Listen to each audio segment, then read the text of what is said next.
Oke ya, kita lanjutkan materi hari ini kita yaitu tentang anak dengan gangguan belajar ya. Jadi memang eh, tidak semua anak itu diberi kemampuan untuk mampu belajar dengan baik ya. Jadi beberapa anak itu mereka mempunyai gangguan dalam belajarnya. Nah, siapa saja mereka? Ini akan kita kupas ya. Nah, jadi ini anak dengan problema belajar. Siapa sih anak dengan problema belajar? Yang pertama yaitu anak yang menunjukkan kesulitan untuk mengikuti pendidikan umum ya, tidak mampu mengembangkan potensi secara optimal, prestasinya rendah sehingga memerlukan pelayanan khusus ya untuk mendapatkan hasil sesuai dengan bakat dan kemampuannya ya. Jadinya ini adalah anak dengan problema belajar. Jadi dia tidak bisa mengikuti pendidikan pada umumnya ya. Jadi kalau kita dulu bisa mengikuti ya setiap tahun bisa naik kelas, seperti itu berarti masih bisa mengikuti. Tapi ada yang mungkin teman kita yang tinggal kelas, itu kan berarti dia tidak bisa mengikuti pendidikan pada umumnya ya. Apa anak itu jelas mesti bodoh? Belum tentu ya, belum tentu ya. Jadi di sini memang membutuhkan perhatian dan pelayanan khusus ya, sehingga dia bisa mendapatkan hasil sesuai dengan bakat dan kemampuannya ya. Seperti itu. Jadi anak berkebutuhan khusus jenisnya ini ada anak yang berkelainan dan anak dengan potensi dan kecerdasan dan bakat istimewa atau sering kita sebut dengan gifted dan talented ya, orang yang berbakat dan cerdas ya, cerdas istimewa, dan anak yang berkelainan seperti itu. Nah, jadi ini adalah tadi ya yang di awal tadi, maaf ya. Jadi ini yang berkelainan itu memang anak yang kebutuhan khusus ya, atau mungkin ABK seperti itu ya. Dan anak yang mempunyai kecerdasan dan bakat istimewa. Jadi di sini anak yang mempunyai kecerdasan di atas rata-rata ya, anak cerdas ya, anak berbakat itu juga mereka merupakan anak berkebutuhan khusus ya, karena layanan yang diberikan itu berbeda dengan anak-anak pada umumnya ya, seperti itu. Makanya anak-anak yang cerdas istimewa itu adalah juga anak yang berkebutuhan khusus karena membutuhkan guru-guru atau mungkin sarana prasarana yang itu melebihi dari teman-temannya ya kan. Umpamanya anak teman-temannya baru berhitung 1 sampai 10. Nah, anak yang mempunyai potensi cerdas bakat istimewa sudah mungkin berhitung sampai 30 dan seterusnya. Jadi memang dia cerdas ya, cerdas atau berbakat seperti itu. Jadi ini juga membutuhkan pelayanan khusus ya, pelayanan khusus. Jadi tidak hanya anak-anak yang ABK saja, anak yang berkebutuhan khusus itu. Anak yang cerdasnya itu di atas rata-rata, itu juga mereka perlu layanan khusus. Jadi besok sebagai guru kita juga harus tahu ya, mana ini yang memang bakatnya itu di atas rata-rata, anak yang gifted talented, atau memang dia itu ABK ya, anak yang berkebutuhan khusus ya. Jadinya ini. Nah, kepribadian siswa berkebutuhan khusus itu satu, perilakunya ekstrim ya, perilakunya ekstrim. Jadi kok bergeraknya ya ekstrim seperti itu. Kalau diam seperti itu. Jadi kalau pada umumnya anak itu ya kadang ada diam, kadang bergerak ya. Tapi kalau siswa berkebutuhan khusus ini kalau dia bergerak dia akan sangat aktif ya. Tapi kalau diam sekali seperti itu ya, sangat ekstrim ya seperti itu. Terus kurang menghiraukan saran, sulit menyampaikan keinginan secara verbal ya. Jadinya dia tuh tidak bisa menyampaikan aku pengen ini, aku pengen itu belum bisa ya. Jadi kebanyakan diam ya. Karena diam, nah kalau dia ingin sesuatu, dia mungkin menggunakan fisiknya seperti itu ya. Jadi banyak itu kaitannya dengan fisik motorik ya. Anak-anak yang kemampuan bahasanya itu mungkin belum maksimal ya, dia sulit mengungkapkan keinginannya secara verbal, makanya dia kalau jengkel atau marah itu dia menggunakan fisiknya seperti itu ya. Dia mungkin akan menendang temannya atau memukul temannya seperti itu, karena mungkin dia pengen ngomong tapi dia belum bisa. Kadang anak di TK ada ya yang seperti itu ya, mungkin malah banyak yang seperti itu ya. Jadi kemampuan bahasanya itu masih terbatas sehingga dia belum bisa menyampaikan apa yang dia inginkan, ya. Nah, makanya fisiknya ini yang terus jadi mendominasi, ya. Nah, mungkin suka mukul, suka nendang, suka ini itu kan bentuk dari menyampaikan, ingin menyampaikan aku pengen ini loh, sebenarnya seperti itu, ya. Jadinya fisiknya yang bicara, bukan mulutnya, ya. Kemauannya sangat besar, keinginannya harus segera terpenuhi, ya, sulit bersosialisasi, ya. Jadinya ini adalah walaupun tidak semua mempunyai ciri-ciri seperti ini, ya, tapi biasanya ciri-ciri ini mungkin ada 1, 2, 3 yang melekat pada siswa berkebutuhan khusus. Jadi kalau kita mempunyai anak dengan karakter seperti ini, ya ini merupakan tantangan bagi kita, ya.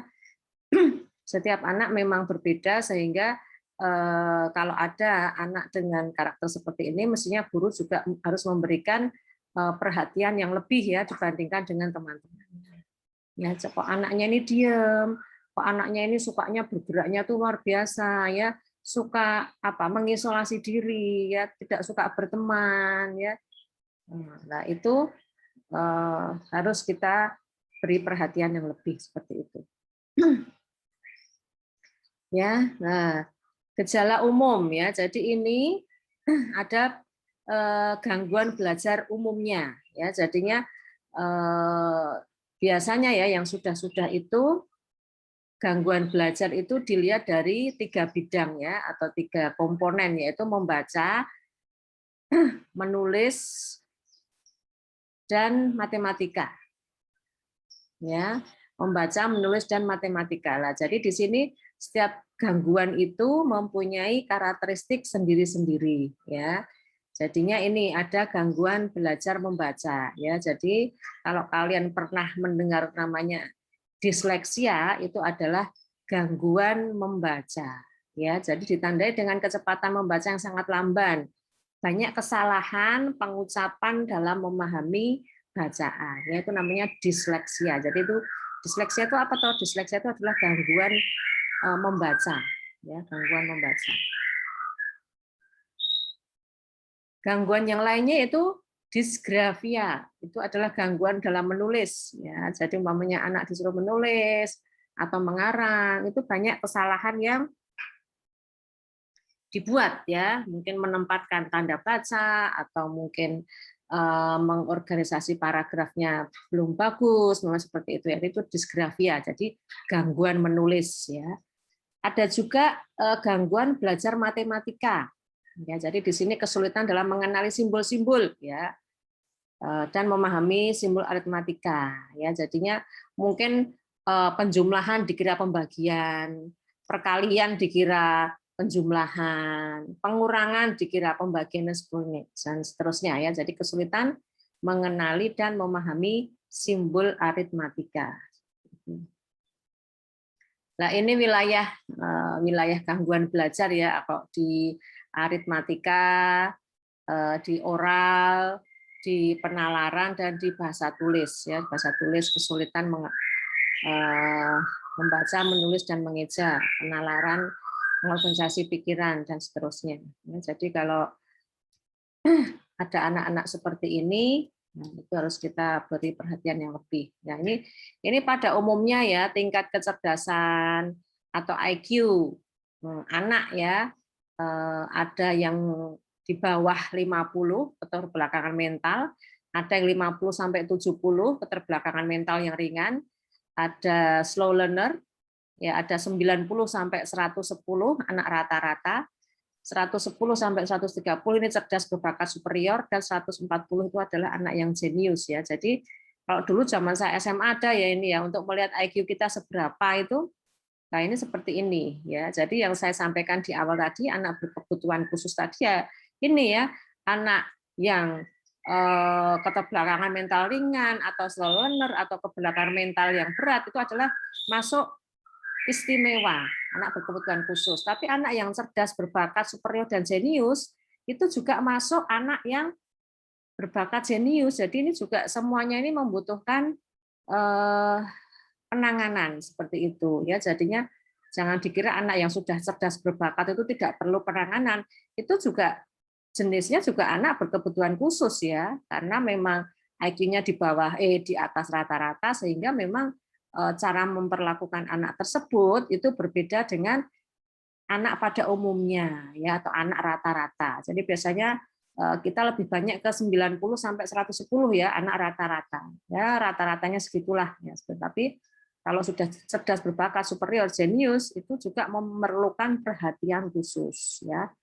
Jadi saya rasa tingkat IQ juga penting, tetapi sekarang ada Howard Gardner ya yang sudah saya sampaikan beberapa waktu yang lalu ya, bahwa kecerdasan itu tidak hanya IQ saja ya, tetapi ada 9, 8 kecerdasan di mana setiap orang itu memiliki ya. Jadi tidak hanya kalau sudah dijudge, kalau aku IQ-nya itu 90 sampai 110, oh berarti ini memang anak pada umumnya ya, anak rata-rata. Tapi kalau 50 sampai 70 itu keterbelakangan mental ringan lah.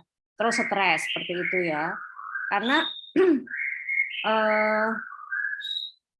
tes IQ ini kadang membuat orang stres ya. Nah, makanya sekarang ada tes yang lebih baru yaitu Howard Gardner itu ya, Howard Gardner atau multiple intelligence, di mana setiap anak mempunyai kecerdasan yang berbeda-beda. Mungkin dari segi tes IQ dia 50 sampai 70 ya, atau keterbelakangan mental ringan, tetapi mungkin dia pinter olahraga ya, dia pinter apa ya, kinestetiknya itu juga luar biasa.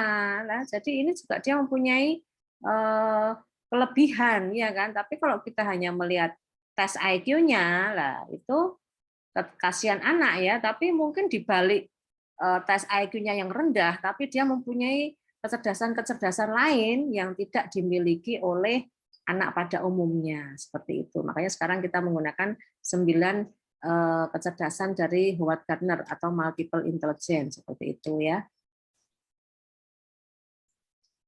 Oke, anak kesulitan belajar pra-akademik dan anak kesulitan belajar akademik ya. Jadi pra-akademik itu yang seperti apa, akademik itu seperti apa. Jadi kalau pra-akademik itu biasanya diistilahkan sebelum anak memasuki sekolah, sekolah formal ya, sekolah formal. Terus kalau kesulitan belajar akademik itu kesulitan belajar di sekolahan, ya sekolahan. Ya, jadi pada umumnya sewaktu anak itu playgroup, masih usia di bawah 4 tahun, ya itu mereka tuh senang ya main tepuk-tepuk, menyanyi, mengenal huruf macam-macam, ya kan. Tetapi setelah mereka masuk di akademik ya di sekolahan, main dengan berbagai angka, huruf ya, terus berusaha menggabung-gabungkan huruf itu menjadi kata, lah itu banyak yang anak kesulitan. Istilahnya setelah mereka belajar membaca, anak itu menjadi kesulitan. Lah ini ada apa seperti itu ya? Anak mungkin sudah hafal hurufnya. Ini huruf A, ini huruf C, ini huruf H, umpamanya seperti itu. Tetapi setelah itu dirangkai menjadi satu kata, ya, umpamanya buku, ada huruf B, anak sudah tahu huruf B. Ada huruf U, ada huruf K, anak sudah tahu huruf itu, tapi begitu dirangkai menjadi suatu kesatuan, anak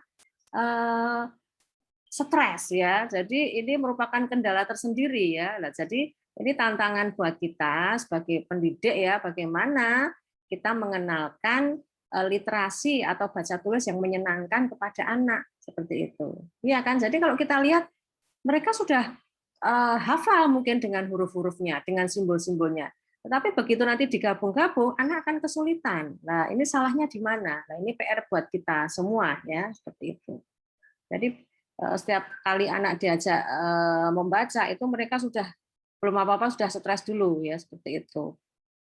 Makanya harus disampaikan secara tidak langsung. Gitu. Ya, jadi ini adalah kesulitan, Kak tadi ada dua ya, pra-akademik dan akademik. Terus ini kesulitan belajar pra-akademik itu yang seperti apa? Nah, ini gangguan persepsi dan motorik ya. Motoriknya anak mungkin juga belum berkembang dengan baik, persepsinya juga, kesulitan belajar kognitif ya, dan juga perkembangan bahasanya, mengalami gangguan perkembangan bahasa. Ini kan pada anak-anak usia ya 1 tahun, 2 tahun, 3 tahun ya, 4 seperti itu nih ya. Motoriknya belum terasah ya, persepsinya, kesulitan belajar kognitif dan gangguan bahasa. Kosakatanya juga belum banyak seperti itu. Dan kesulitan dalam menyesuaikan perilaku sosial ya. Jadi anak-anak playgroup itu kan belum bisa ya menyesuaikan perilaku sosial, yang mungkin di mana-mana dia hanya senangnya apa maunya sama ibunya saja seperti itu ya kan. Jadi ini namanya belum bisa menyesuaikan perilaku sosial ya kan, kemana-mana gelendat-gelendot sama ibunya saja, dia itu main sama temennya itu enggak mau lah seperti itu, dia masih nyaman dengan ibunya seperti itu ya. Ini yang pra-akademik. Selanjutnya yang akademik ditandai oleh ciri-ciri yang seperti apa? Nah, ini ya, ini yang akademik ya yang saya tadi bilang ya. Ini biasanya kesulitan ini dihadapi setelah anak memasuki jenjang sekolah ya. Jadi ini ada kesulitan belajar membaca, disleksia, kesulitan belajar menulis, disgrafia, dan kesulitan belajar berhitung atau diskalkulia ya. Jadi ini tidak semua anak mengalami kesulitan seperti ini ya. Karena judul kita tadi di awal adalah anak dengan problema belajar ya. Tapi ada, jadi memang kaitannya ini. Tapi kalau banyak juga sih dari anak-anak itu memang tidak mengalami kesulitan ya. Yang tidak mengalami kesulitan itu yang apa? Ya yang karena orang tua juga menstimulasi ya. Jadi ada peran orang tua di situ ya. Karena kita juga sebagai guru tidak bisa memaksakan orang tua untuk bisa apa ya, terlibat banyak ya, karena memang kita mengharapkan orang tua bisa bersinergi ya, tapi kadang kita juga nggak tahu orang tua sibuk, orang tua ini itu dan seterusnya, sehingga anak yang mempunyai orang tua yang kooperatif ya, yang hangat itu biasanya kemampuan baca tulisnya lebih baik daripada anak yang mempunyai orang tua yang mungkin otoriter atau galak dan sebagainya ya. Ya, sekarang ini disleksia ya. Dari tadi kita disleksia. Disleksia itu sebenarnya apa sih? Nah, makanan apa sih? Namanya cakep banget ya, disleksia. Ya, jadi ini yang memperkenalkan istilah atau kata disleksia itu Profesor Berlin tahun 1887 ya. Kata disleksia. Ya. Disleksia itu sebenarnya apa? Lah, dari kata disleksia itu gabungan dari kata dis, kesukaran, dan leksis atau perkataan. Jadi gabungan dari kesukaran dan perkataan. Jadi kesulitan dalam berbahasa, ya seperti itu. Disleksia. Ada tipe disleksia ya di sini ya, yaitu disleksia auditoris dan disleksia visual ya. Jadi tadi namanya bagus-bagus ya, ada hambatan bicara atau bahasa itu disleksia, ada hambatan menulis itu disgrafia, ada gangguan matematika itu namanya diskalkulia ya, kesulitan mungkin menghitung atau mengenal simbol ya seperti itu. Jadi namanya kelihatannya bagus ya toh. Nah, jangan sampai salah ya, itu disleksia ini gangguan ya. Jadi besok kalau kalian punya anak jangan sampai namanya dikasihkan dis gitu ya. Nah, itu namanya gangguan atau kesulitan atau itu tadi hambatan seperti itu. Di sini diskalkulia ada dua ya, tadi sebutkan yaitu diskalkulia auditoris dan diskalkulia visual. Ya, kita lihat diskalkulia auditoris itu yang seperti apa ya.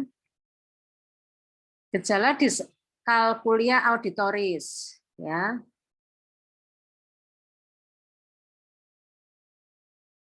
Jadi di sini yang pertama yaitu kesulitan dalam mendeskripsi auditoris dan persepsi sehingga anak mengalami kesulitan dalam analisis fonetik. Contohnya apa? Ini contohnya anak kesulitan dalam membedakan antara kakak, katak, dan kapak. Ya, kakak, kata, dan kapa. Nah, jadi ini adalah kesulitan dalam mendeskripsi auditoris dan persepsi. Sebentar ya, saya ada tamu sebentar.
Oke ya, kita lanjutkan ya.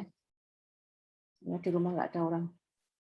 Oke ya, jadi kesulitan dalam diskriminasi auditoris dan persepsi ya, sehingga anak mengalami kesulitan dalam analisis fonetik. Jadi ini saya beri contoh, anak kesulitan ya, analisis fonetik ya, sehingga anak kesulitan. Kakak, kata, dan kapa itu kalau diucapkan ya oleh orang dewasa sepertinya sama ya, padahal itu berbeda ya, kakak, kata, dan kapa. Oke ya, yang banyak dihadapi oleh anak-anak dengan penderita gejala disleksia auditoris.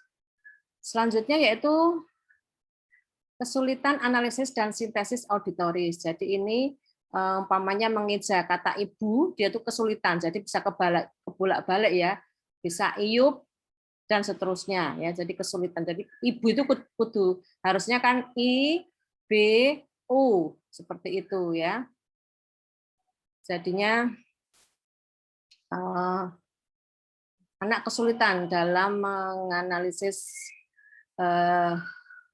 sintesis ya, jadi kesulitan anak merangkai, jadi kesulitan.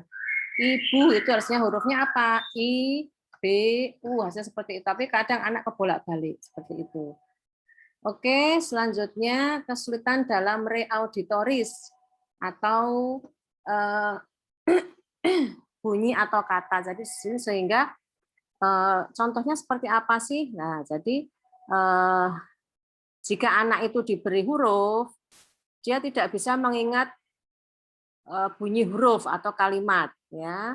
Terus kalau melihat kata, itu dia tidak bisa mengungkapkan, ya. Jadinya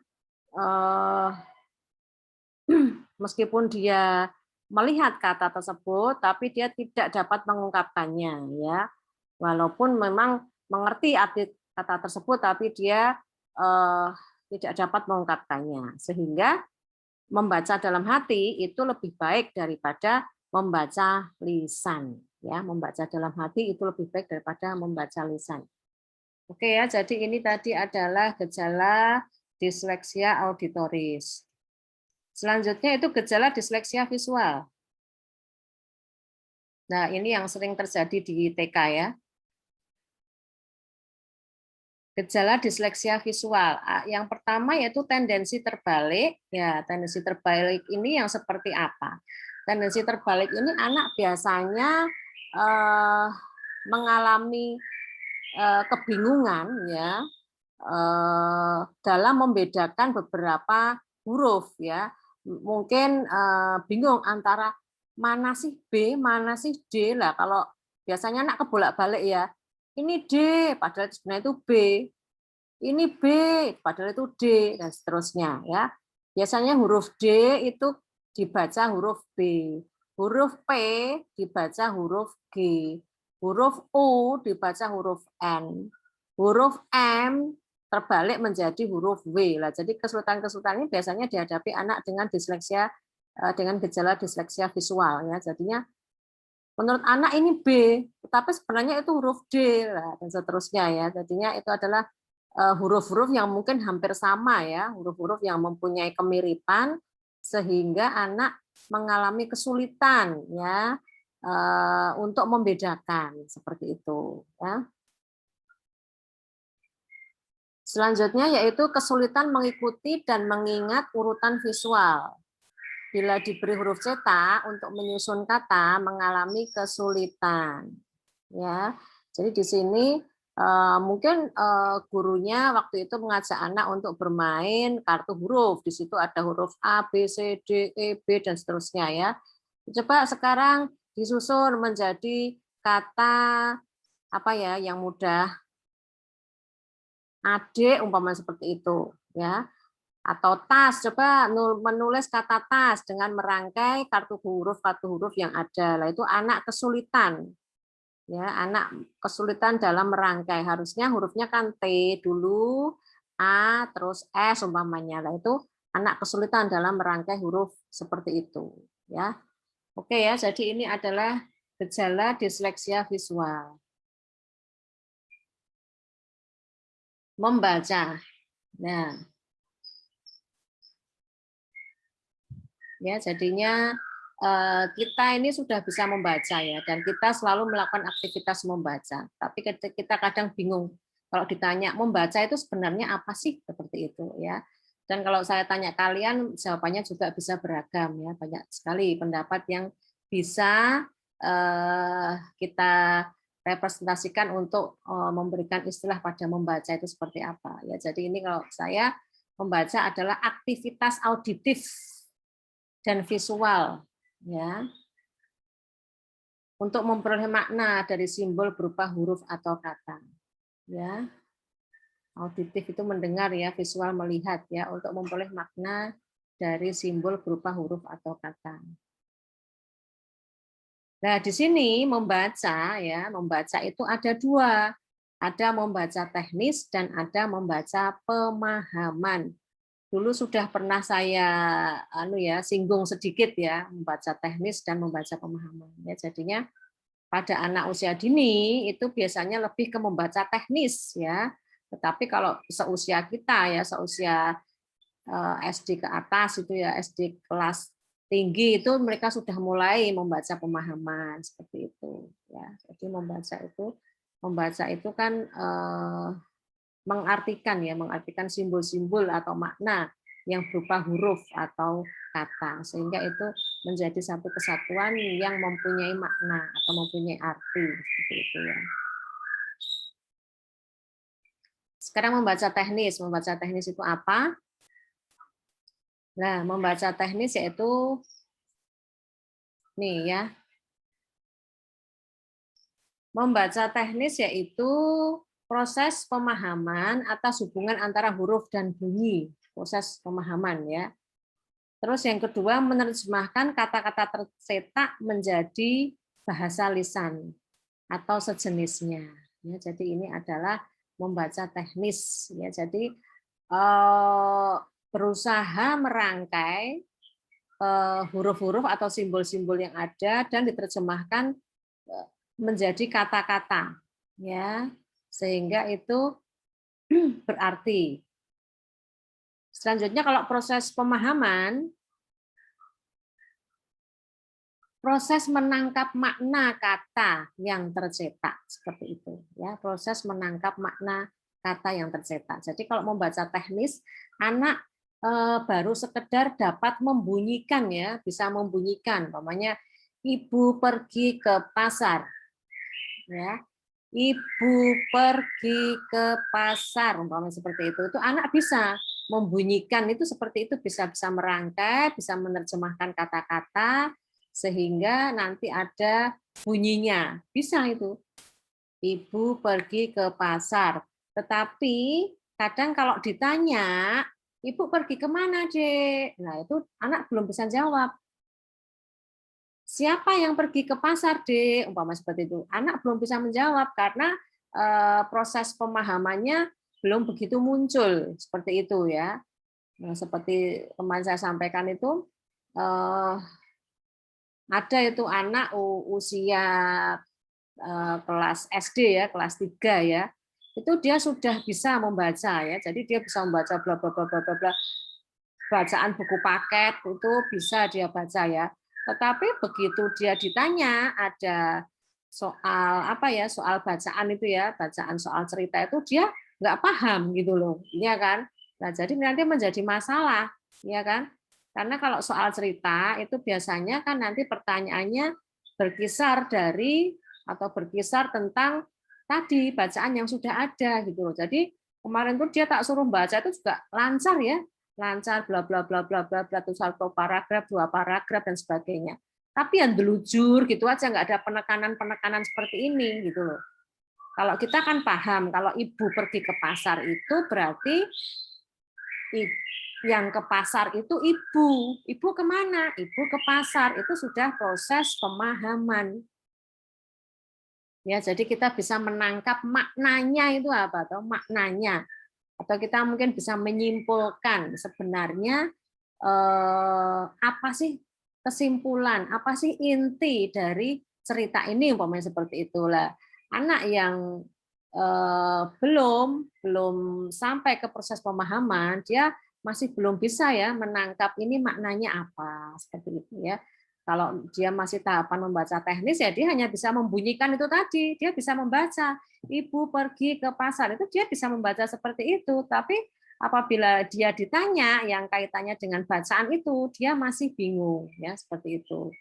Jadi ya memang itu tahapan-tahapannya seperti itu ya, itu biasanya tahapan anak TK itu masih seperti itu ya. Jadi kadang dia masih bingung. Jadi dia eh, belum bisa memahami 100% ya. Seperti tadi yang saya berikan itu aja contoh yang saya berikan tadi anak SD kelas 3 ya kan. Anak SD kelas 3 itu memahaminya itu proses memahaminya itu dia belum bagus ya. Tapi dia sudah bisa membaca gitu loh. Anak TK mungkin belum bisa membaca ya, ada yang sudah, ada yang belum lah.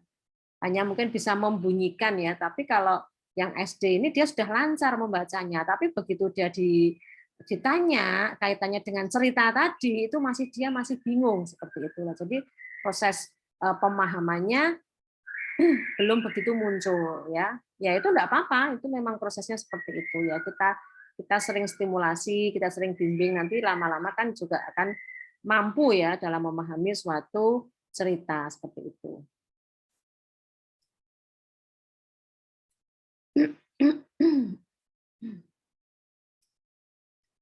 Ya, jadi memang literasi atau baca tulis pada anak itu sangat penting ya. Jadi kamu baca deh literasi-literasi atau kajian-kajian yang kaitannya dengan literasi anak ya. Jadinya literasi itu sangat penting diberikan sejak awal usia. Ya, jadinya anak yang belum terliterasi dalam tanda petik itu biasanya dia merasa rendah diri ya, tidak termotivasi dalam belajar, akibatnya nanti timbul perilaku menyimpang seperti itu ya kan. Tapi anak yang sudah bisa membaca misalnya ia akan mudah ya berinteraksi, memahami simbol-simbol yang ada di lingkungannya ya kan, otomatis kemampuan kognitifnya juga lebih baik daripada anak-anak yang mungkin literasinya masih rendah ya seperti itu. Sehingga langkah penanganannya kita lakukan yaitu dengan assessment dan treatment, pengukuran. Sampai seberapa sih ketertinggalannya? Nah, dan apa mungkin upaya-upaya yang harus dilakukan? Karena setiap anak dengan anak yang lain itu pasti penanganannya berbeda. Karena apa? Karena kasusnya juga berbeda seperti itu. Ya kan? Oke. Ini tadi ya, ada membaca teknis, ada membaca pemahaman. Kita breakdown lagi, membaca teknis itu ada apa saja. Ya, jadi membaca teknis itu adalah proses decoding atau mengubah simbol-simbol. Tadi ya kita bicara teknis ya, simbol-simbol berupa huruf kata menjadi sistem bunyi. Ya, sistem bunyi ya. Jadi mengubah simbol-simbol. Jadi seperti saya bilang kemarin ya bahwa anak itu tidak melihat itu huruf tapi simbol ya. A itu simbolnya seperti itu toh, B itu seperti itu dan seterusnya. Nah, itu dirangkai sehingga menjadi satu kesatuan. Oh, T seperti itu, A seperti ini, S seperti itu. Sebenarnya dirangkai menjadi tas ya. Jadi menjadi sistem bunyi. Ya, mengubah simbol berupa huruf ya. Simbol itu huruf, menjadi sistem bunyi, ya. Buku, tas, sepatu itu kan sistem bunyi ya, dan seterusnya. Ya, jadi mengubah itu. Nah, tapi ini masih dalam tahap membaca teknis. Jadi anak belum memahami ya, belum memahami makna atau pemahamannya masih belum bagus ya. Jadi ini masih Nah, dalam membaca teknis itu ada beberapa ya kaitannya dengan membaca teknis ya.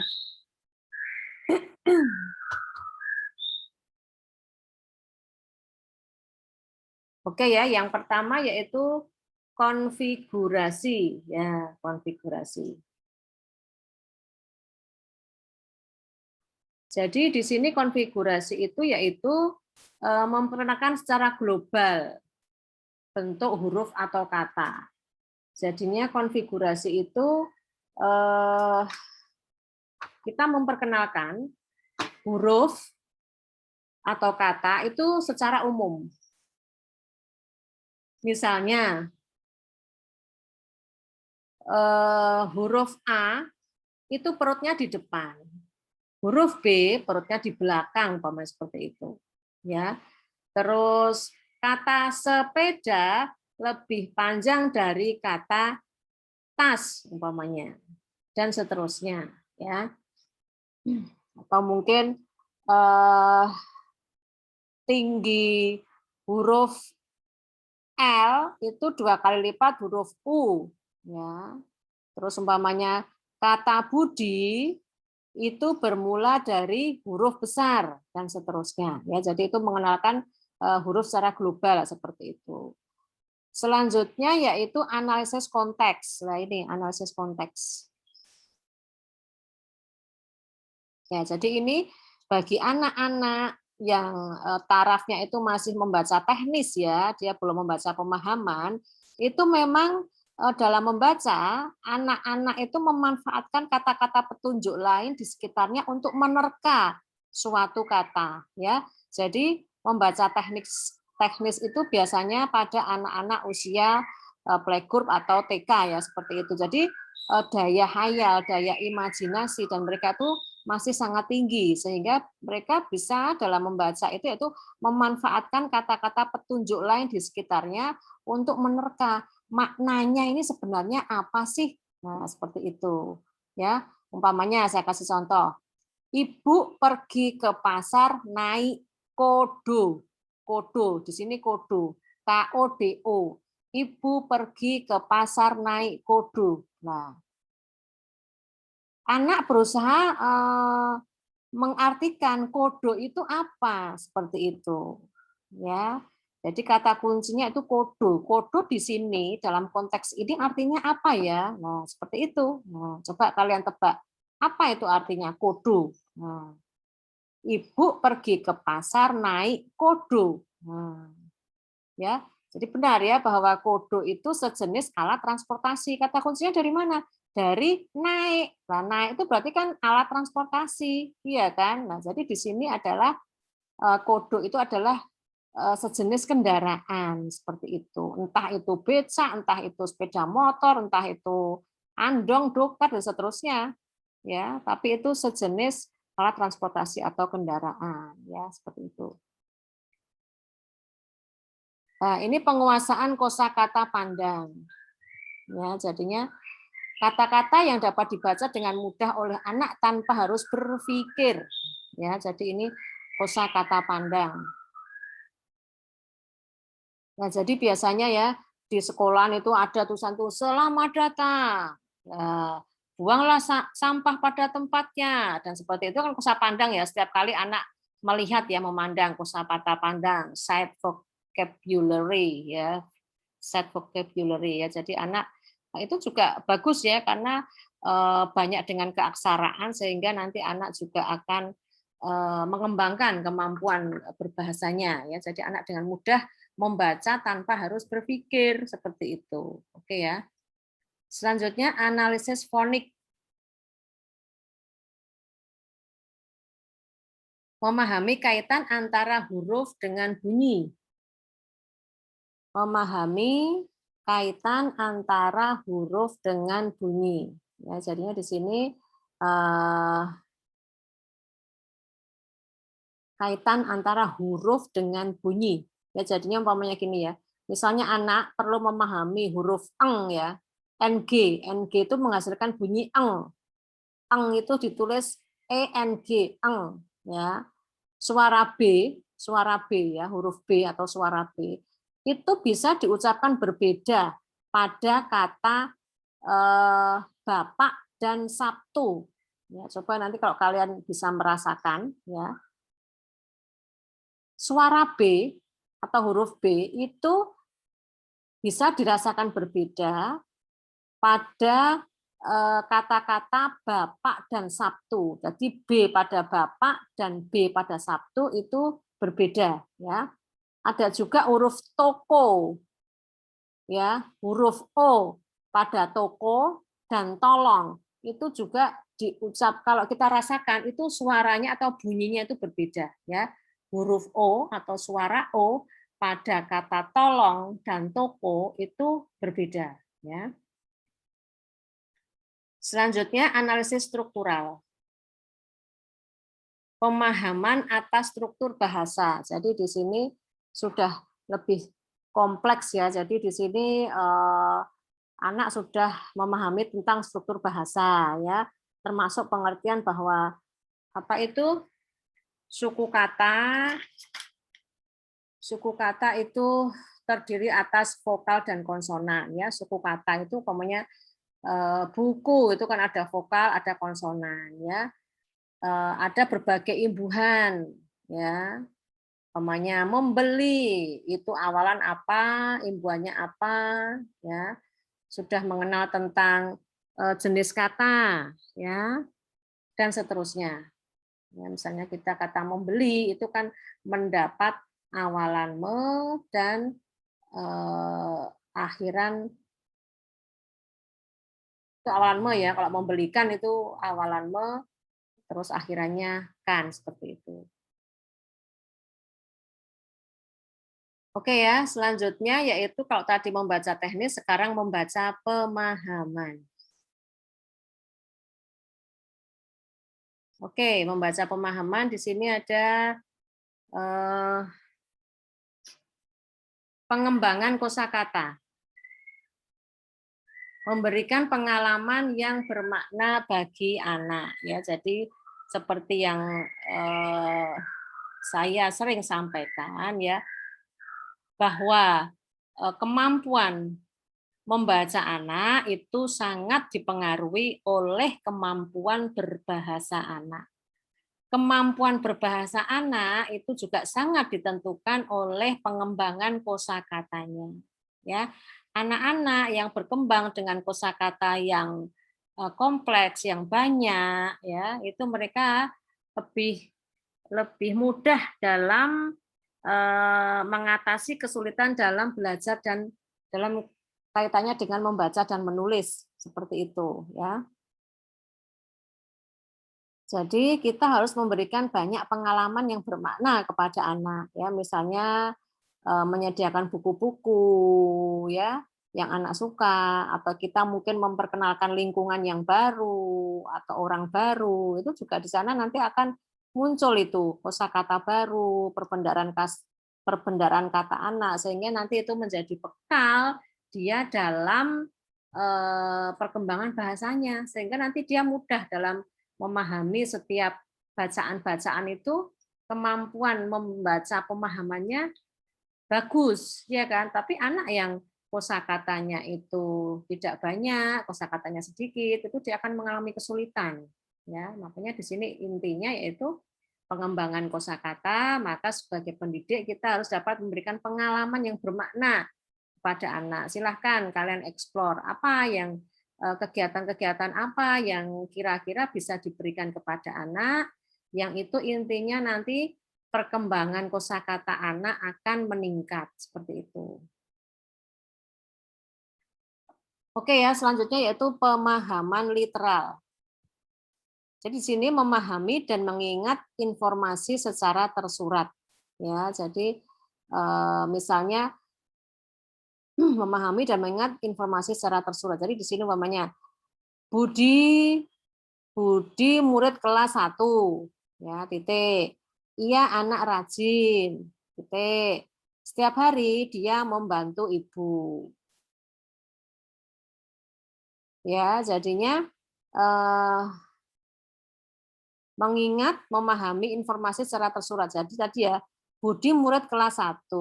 Dia anak yang rajin. Setiap hari dia membantu ibunya. Nah, umpamanya seperti itu ya. Jadi kalau ditanya apa yang dilakukan Budi setiap hari? Siapa anak yang rajin membantu ibunya dan seterusnya, itu anak bisa menjawab ya, karena dia paham ya, dia paham dengan bacaan yang diberikan ya, sehingga dia bisa menjawab pertanyaan seperti itu.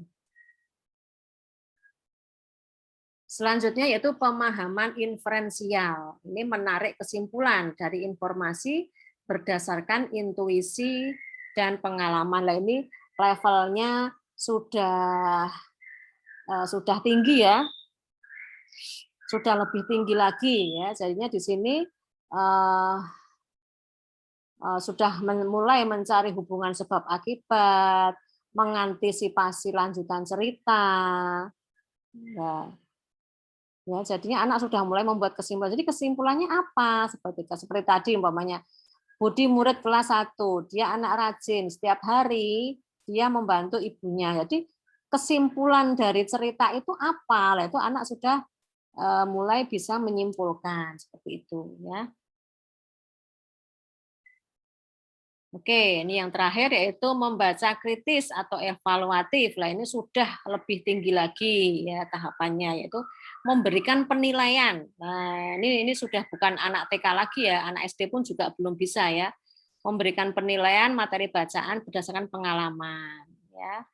Selanjutnya itu apresiasi, yaitu menyangkut kepekaan emosi, estetik, materi ya. Jadi mungkin dengan menempatkan dirinya sebagai pelaku dalam kejadian yang tertulis ya. Jadi ini secara verbal mengekspresikan emosi dan perasaannya ya. Jadinya yang 2 ke bawah ini anak TK belum bisa seperti itu ya.